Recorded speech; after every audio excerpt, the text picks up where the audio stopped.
Sir, I need you to step out of your seat. Now.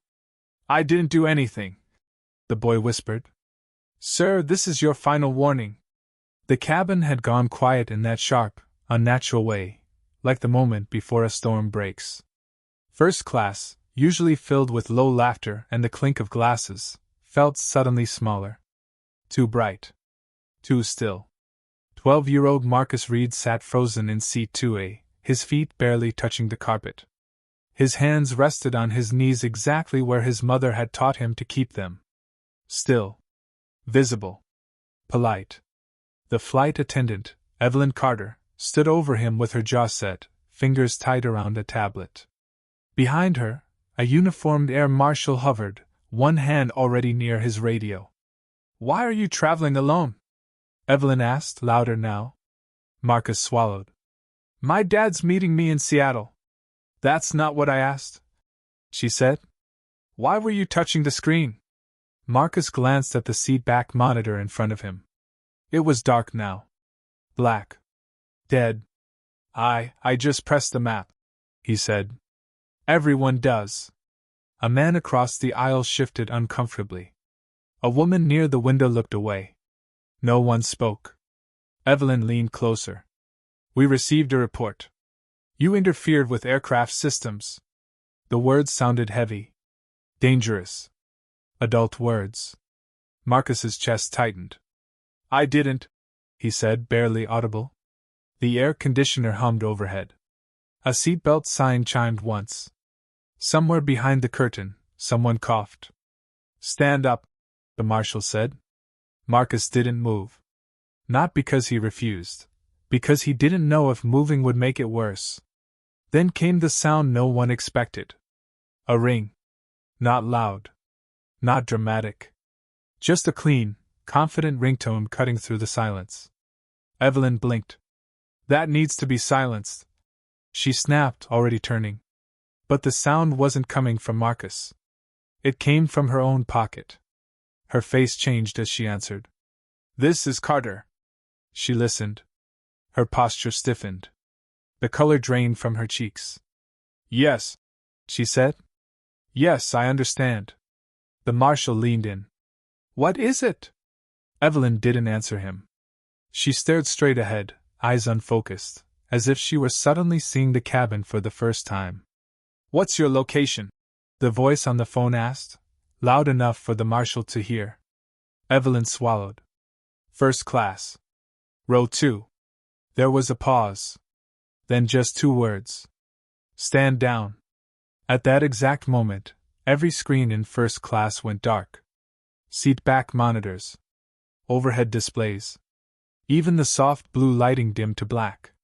Gasps rippled through the cabin. Marcus looked up, heart pounding. Because there's one thing I haven't told you yet. That call? It wasn't about a screen. Enjoying this? Tap subscribe for tomorrow's story. The cabin lights came back slowly. Not all at once, just enough to remind everyone they were still in the air, still moving forward whether they understood what had just happened or not. Marcus stayed standing because no one told him to sit. Evelyn Carter lowered her phone with trembling fingers. For a second, she looked like she might say something sharp, something official. Instead, her voice came out thin. Please take your seat, she said to Marcus. There's been a misunderstanding. The air marshal frowned. Ma'am? Evelyn didn't look at him. She looked at Marcus. You're not in trouble, she said quickly. Too quickly. Marcus sat. His legs felt weak. His heart was still racing, but he forced his hands back onto his knees, just like before. Around them, first class stirred to life. Whispers. Side glances. Phones discreetly lifted and lowered. People pretending not to stare. A man across the aisle finally spoke. Is everything all right? Yes, Evelyn said. Everything is fine. But her eyes said something else. She stepped back, nearly bumping into the curtain. The marshal followed her into the galley, his voice low but urgent. What was that call? He demanded. Who told you to stand down? Evelyn pressed her back to the wall. I don't have clearance to explain, That's not good enough. She closed her eyes. It was corporate security. The marshal stiffened. Corporate doesn't override air safety. They do when. She stopped herself. Took a breath. Just watch the boy. Quietly. Marcus didn't hear that part. He was staring at the blank screen in front of him, his reflection faint in the dark glass. He could still feel the eyes on him. Feel the judgment pressing in, even though the moment had passed. Or so everyone thought. 10 rows back, Grace Holloway, a retired school principal from Ohio, had seen everything. She'd seen how the boy froze when the marshal spoke. How no one stepped in. How quickly authority turned heavy. She leaned toward her seatmate. Did you see that? He nodded. Didn't like it. Grace opened her purse and checked her phone. No signal yet. But soon. Up front, Evelyn tried to resume service. Her hands shook as she poured water. She spilled some on the tray and didn't even notice. She kept replaying the words in her head. Row 2. Stand down. And the part she couldn't forget. Do not escalate this again. Why would corporate security care about a quiet kid in first class? Marcus shifted in his seat. He felt embarrassed now. Exposed. He wished his dad were here already. His dad always said flying first class was about dignity. About being seen as equal. Right now, Marcus didn't feel equal. He felt small. He reached into his backpack and touched the edge of the folder inside. Just to make sure it was still there. Paper edges. Solid. Real. He didn't open it. There's something important about that folder, but not yet. The plane hit a patch of light turbulence. The seatbelt sign chimed again. Another reminder of control. Of rules. Grace finally got a bar of service. 1 bar was all she needed. She typed a short message to her daughter. Something wrong up here. Kid targeted. Screens went black. She didn't send it yet. She hesitated. Because if she was wrong, she didn't want to stir trouble. And if she was right. This next part changes everything. If you want the full truth, hit like so this story reaches more people. Grace Holloway didn't hit send.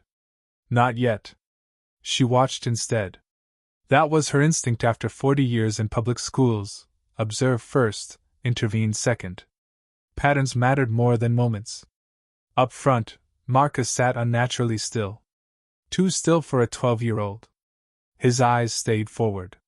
His shoulders were tight, like he was bracing for another command. Grace recognized that posture. That's a child who's been taught to disappear, she thought. Evelyn Carter avoided row 2 entirely. She skipped over Marcus during drink service, handed water to the man across the aisle, smiled too brightly at the woman by the window, then retreated without a word. That omission spoke louder than any accusation. Marcus noticed. He told himself it didn't matter. He didn't need water. He didn't need anything. In less than 2 hours he'd be with his dad. Everything would reset. Still, his fingers drifted again to the backpack under the seat. To the folder inside. Not yet, he reminded himself. Dad said wait. Across the aisle, Jonathan Pierce, a tech consultant from Denver, leaned toward his wife. They scared that kid. She must have had a reason.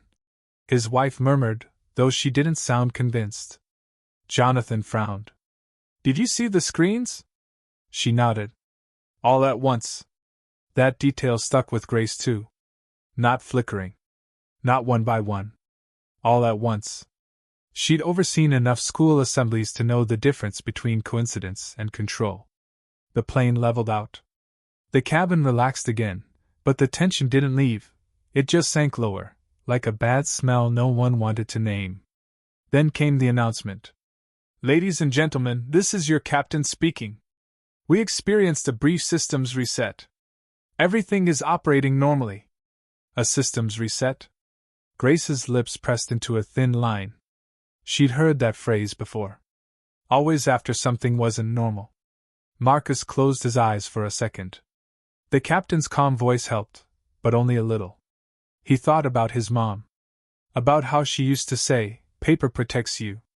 That's why she made copies. That's why she labeled folders. That's why this one mattered. A flight attendant approached the marshal in the aisle. Whispered something. He glanced toward Marcus, then away. Grace caught it. That was when she decided. She hit send. Something wrong up here. Kid targeted. Screens went black. I'm watching. Almost immediately, her phone buzzed back. Do you need help? Her daughter wrote. Grace typed slowly. Carefully. Not yet. But stay alert. Up front, Marcus felt the plane shift again, not turbulence this time, but attention. Subtle. Like eyes checking on him when they thought he wouldn't notice. He hated that feeling. He reached into his backpack and slid the folder halfway out. Just enough to feel the weight. Evelyn saw the movement and stiffened. Sir? She said sharply before she could stop herself. Every head turned. Marcus froze.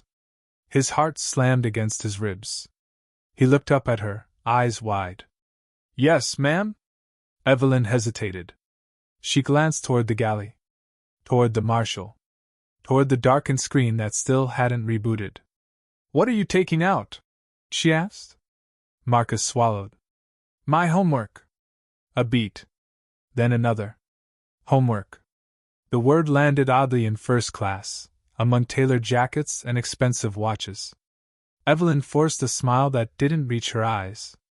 Keep your bag closed during flight, please.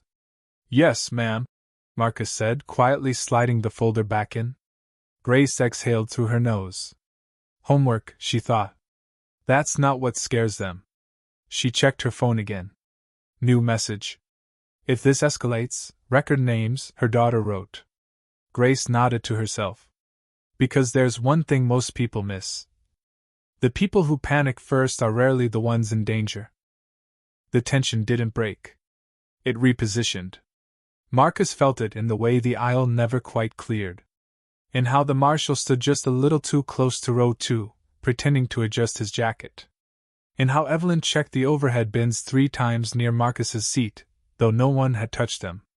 Grace Holloway watched it all like a slow chess match. She opened her notes app and typed 3 names she'd already heard spoken aloud. Evelyn Carter. Air Marshal Daniel Ruiz. Captain Thomas Keller. She didn't know why yet. She only knew she would need them. The man across from Marcus leaned over. You okay, champ? Marcus nodded. Yes, sir. His voice was steady. His hands were not. He tucked them beneath his thighs so no one would see them shake. The marshal noticed that. Children who hide their hands usually learn that lesson somewhere painful. Sir, the marshal said low but firm. Where are your parents? My dad's meeting me in Seattle, Marcus replied. Gate C12. The marshal paused. And your mother? Marcus hesitated. Just for a breath. She passed away. The aisle went silent again. I'm sorry, the marshal said. His tone softened, but his eyes stayed sharp. And the ticket? Who purchased it? My dad. Name? David Reed.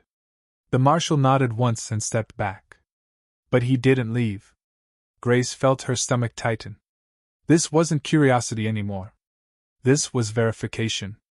She leaned toward the aisle and spoke, her voice calm but clear. Is there a problem, officer? The marshal turned. Ma'am, please remain seated. I am seated, Grace said.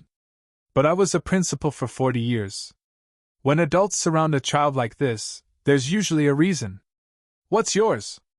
A few heads turned. Phones lifted slightly, then lowered. Evelyn hurried over. Ma'am, everything is under control. Grace smiled politely. That's what worries me. Evelyn opened her mouth to respond, then stopped. Her tablet buzzed. She looked down. Her face tightened.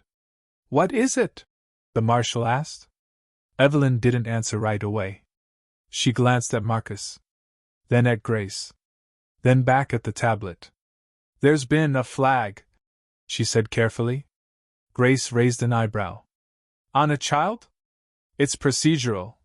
Evelyn said quickly. Random audit. Marcus felt heat crawl up his neck. Am I in trouble again? The word again landed hard. No, Evelyn said too fast. No, you're not. But she didn't move away. Grace leaned back and typed another note. They're stalling. Her phone buzzed. A new message, from her daughter again. Local blogger monitoring flights today. Viral potential. Grace's pulse quickened. She looked around the cabin. Counted at least 3 people quietly recording audio now. Not obvious. Not dramatic. Just enough. The marshal shifted his stance. We need to ensure compliance. With what? Grace asked. He hesitated. That hesitation was the crack. Marcus felt it too. He reached down and touched the zipper of his backpack. Just for courage. Evelyn saw it. Do not open that bag, she said, her voice sharper than she intended. Marcus looked up at her. Why? Because everyone was listening now. She couldn't say because someone told me not to let this go further. She couldn't say because I don't understand what's happening either. She said nothing. That silence did more than shouting ever could. Grace spoke softly. Young man, what's in the folder? Marcus looked at her. Really looked at her. Saw the calm. The steadiness. Documents, he said. What kind? Grace asked. Marcus hesitated. Then he said, On me. A ripple moved through first class. The marshal stepped back, instinctively creating space. Evelyn's tablet buzzed again. Harder this time. She read the message. And realized the situation had just crossed a line she couldn't walk back from. Type yes if you want to see all targets hit at once. The tablet in Evelyn Carter's hands vibrated again, longer this time, like it wanted her full attention. She didn't want to look. She already knew what it would say. Ms. Carter? The marshal prompted. What's the flag? Evelyn swallowed and turned the tablet so only she could see it. The message was short. Too short for comfort. Do not detain. Do not search.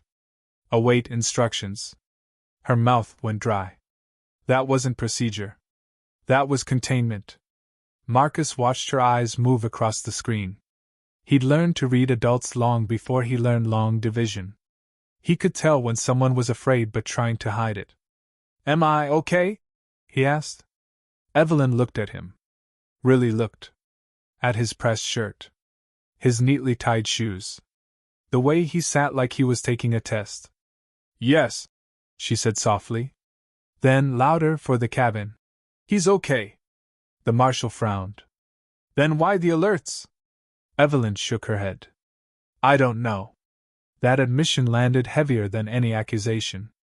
Grace Holloway felt a shift in the air, the moment when authority loses certainty. She leaned back, folded her hands, and waited. Because when systems panic, they make mistakes. Let me see the message, the marshal said. Evelyn pulled the tablet closer to her chest. I can't. He stared at her. I outrank you on security matters. She met his gaze. Not this one. A beat. Then another. Marcus felt his heartbeat slow. Not because he felt safe, but because something inside him clicked into place. Dad said wait, he thought. But he didn't say hide. He reached into his backpack again. This time, he didn't stop halfway. Evelyn's breath caught. Sir? It's just paper, Marcus said. His voice didn't shake. You said documents were okay. She hadn't said that. But she didn't correct him. The folder came out. Plain. Manila. Labeled neatly in block letters. Marcus read, Identification and Records. Grace leaned forward. The marshal tensed.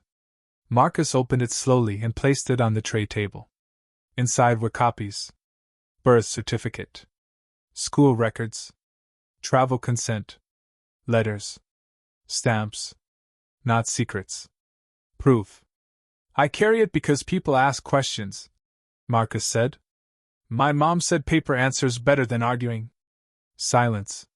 Grace felt a lump rise in her throat. The marshal scanned the top page. Then the next. His jaw tightened, not with suspicion, but recognition. "These are thorough," he said.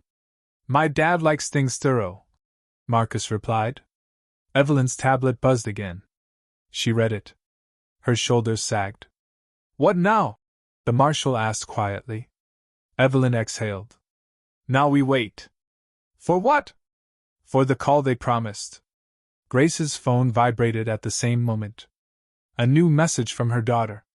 People online asking why first-class screens went dark. Someone noticed. Grace looked up. "So did the internet," she said calmly. Evelyn closed her eyes. "Because this next part changes everything. Share this video so communities understand what was hiding." The phone rang again. This time, it wasn't Evelyn's. It was the air marshal's. Daniel Rees stared at the number on his screen. His expression changed, not to fear, but to something closer to disbelief. "I need to take this," he said. No one objected. He stepped into the galley and answered. "Ruiz." He listened. His shoulders squared. Then stiffened. "Yes, sir," he said. "I understand." When he came back, the cabin felt different. Like a courtroom right before the verdict. He didn't look at Marcus first. He looked at Evelyn. "You should have told me," he said quietly. "Told you what?" she whispered. "That the passenger's father is David Reed, Senior Counsel, Federal Aviation Oversight Board." The words landed one by one. Federal. Aviation. Oversight. Grace inhaled sharply. Several passengers exchanged looks. Marcus sat very still. The marshal continued, his voice controlled. "This child is traveling under a documented oversight transit exemption. His seat assignment, records, and—" he glanced at the folder. "Documentation are flagged because of prior incidents involving improper screening." Grace's eyes narrowed. "Improper screening of who?" The marshal hesitated. "Of his son," he said. Evelyn's face drained of color. "That flag you saw?" the marshal said to her. "It wasn't suspicion. It was protection." Evelyn's knees nearly gave out. She gripped the seat back. "All this time," she murmured. Marcus finally spoke. "My dad said sometimes systems remember the wrong lesson," he said. "So they have to be taught again." The marshal nodded once. "Your father requested passive observation only. No intervention unless there was cause." Grace crossed her arms. "And what was the cause?" No one answered. Because there hadn't been one. The marshal turned to the cabin. "Ladies and gentlemen, I apologize for the disruption. There is no security threat," a man near the window said quietly. "Then why did the screens go dark?" The marshal glanced at Evelyn. She swallowed. "Because when the flag triggered incorrectly," she said, "corporate initiated a blackout. To stop escalation." Grace let out a short, humorless laugh. "So instead of protecting the child quietly, you frightened him publicly." Evelyn didn't argue. Marcus looked down at his folder, then back up. "Am I in trouble?" he asked. The marshal shook his head. "No, sir. You're not. Sir." That word mattered. Grace felt tears prick her eyes, not from sadness, but from the weight of the moment. A child shouldn't need federal protection to sit quietly on a plane. But here they were. Evelyn straightened her uniform. "Marcus," she said softly, "I owe you an apology." He studied her face.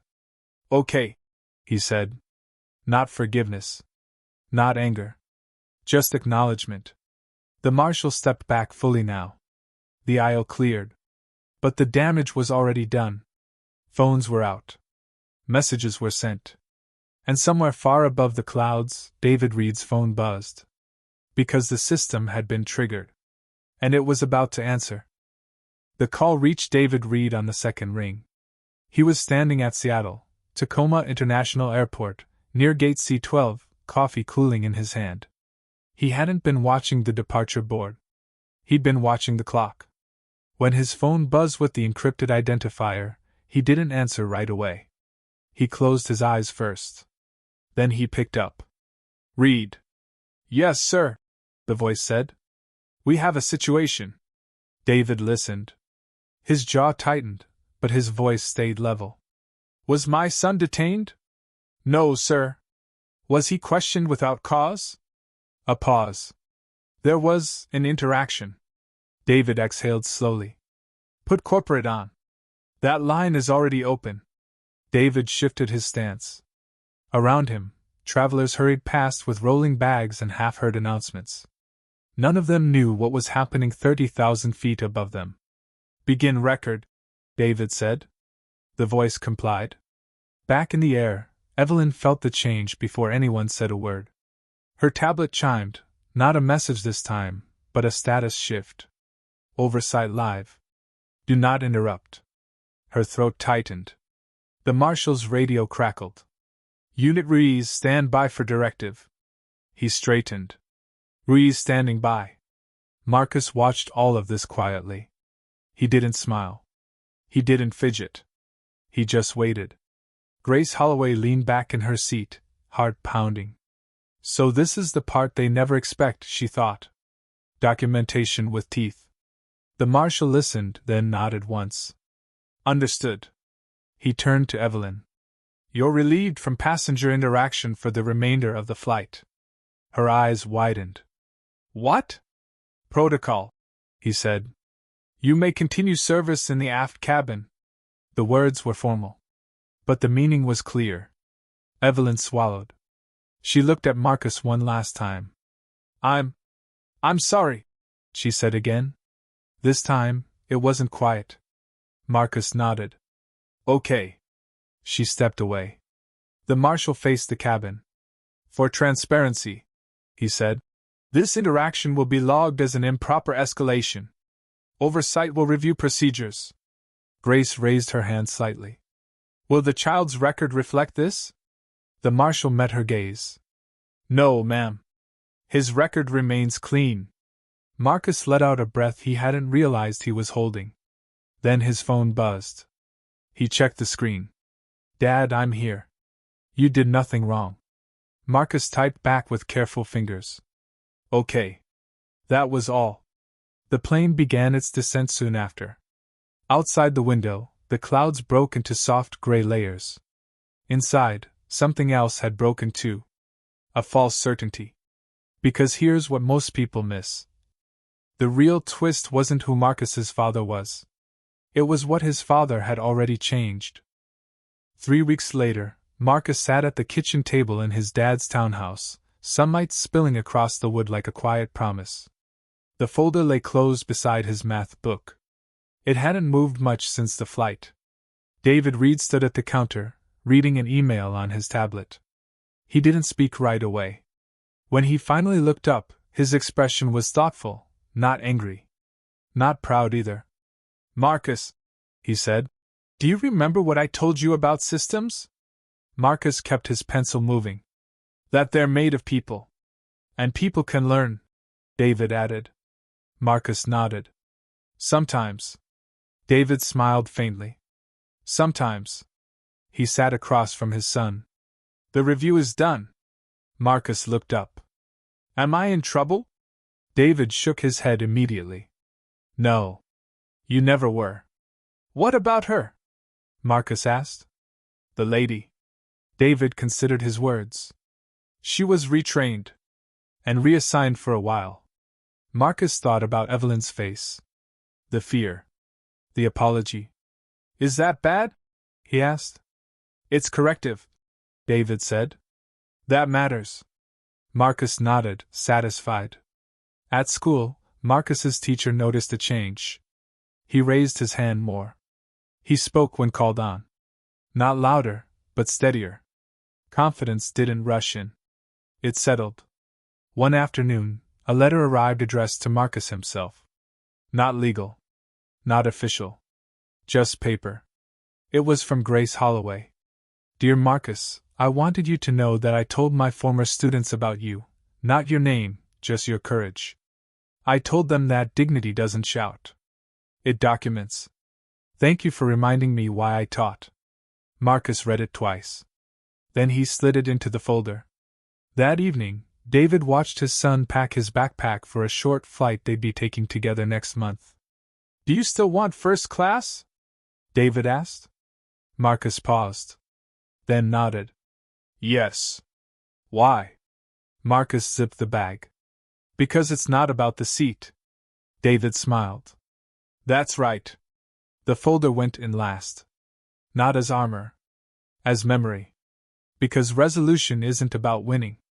It's about standing, and being able to sit again without fear. The plane touched down in Seattle without applause. Just a long, quiet roll along the runway, the kind that gives people time to think. Marcus stayed seated until the seatbelt sign went off. Not because he had to, but because he wanted to. Control felt different now.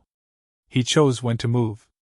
The marshal stood near the galley, posture formal again, but his eyes tracked the cabin carefully. Not for threats, for witnesses. Grace Holloway caught his glance and gave a small nod. I saw it, her look said. All of it. As passengers stood and reached for bags, the low hum of conversation returned, but it carried a new tone. Not gossip. Not outrage. Processing. A woman leaned toward Grace. That boy handled himself better than most adults. Grace replied softly. Because he's had practice. 2 rows up, Jonathan Pierce whispered to his wife. I recorded audio. I didn't post it. She nodded. Yet. Marcus slid his backpack on slowly. The folder went back inside, just as neatly as before. When he stepped into the aisle, the marshal spoke. Marcus Reed. Marcus turned. Yes, sir? I want you to know, the marshal said, loud enough for nearby passengers to hear, that you followed every instruction correctly. Marcus nodded once. Thank you. That mattered too. At the gate, a cluster had formed. Not a crowd, just enough people pretending to check phones while waiting. David Reed stood at the edge, tall, calm, unmistakable once you saw him. He didn't push forward. He waited for his son. When Marcus spotted him, his shoulders finally dropped. David opened his arms. Marcus walked into them. Hey, David said quietly. You okay? Marcus nodded into his jacket. Yes. Did you open the folder? Yes. David exhaled. Good. Behind them, Grace watched, her chest tight. She typed one last note into her phone. Outcome, child protected. System exposed. She didn't send it anywhere. Not yet. Because accountability doesn't always arrive as noise. Sometimes it arrives as emails. By the time Marcus and David reached the parking garage, 3 things had already happened. An internal review was initiated. The blackout protocol was frozen pending audit. A memo went out reminding staff, documentation flags indicate protection, not suspicion. None of it made headlines. That was intentional. But one quiet thing did spread. A policy clarification. 3 pages long. Plain language. It would be added to training. Grace received it 2 days later. She read it twice. Then she smiled. Because systems don't change from anger alone. They change when someone keeps the record. 4 months later, the airport felt different. Not quieter. Not kinder. Just familiar. Marcus stood beside his father at the security line, backpack on, shoes already loosened. He moved with the calm confidence of someone who knew the rhythm now. What to expect. What mattered. The folder was still inside his bag. He hadn't opened it in weeks. A small sign near the checkpoint caught Grace Holloway's eye as she passed through on her own trip to visit her sister. She stopped. Read it twice. Documentation flags equals protection questions are not accusations. Plain font. No logos. No ceremony. Grace smiled to herself. She thought of Marcus. Of his still hands. Of the way the cabin had gone silent. Of how systems only change when someone forces them to look at themselves. At another gate, Evelyn Carter adjusted a tray cart in the aft cabin of a different flight. Her movements were slower now. more careful. She paused when she saw a young passenger traveling alone. She knelt. "Hi there," she said gently. "Do you need anything before we take off?" The boy shook his head. "No, ma'am." "All right," Evelyn said. "If you do, I'm right here." She stood and moved on. No flags. No escalation. Just service. At gate C12, again, Marcus and David waited to board. "You nervous?" David asked. Marcus thought about it. "No," he said. "I know what to do now." David nodded. "And if something feels wrong?" Marcus met his father's eyes. "I don't disappear." They boarded together. First class again. Marcus sat by the window this time. He looked out as the plane taxied, watching the ground pull away slowly. He reached into his backpack, not for the folder, but for a book. The folder stayed closed. That mattered most. Because the goal was never to carry proof forever. It was to live in a world that finally believed you. If this shocked you, comment dignity below. Like this story if it stayed with you.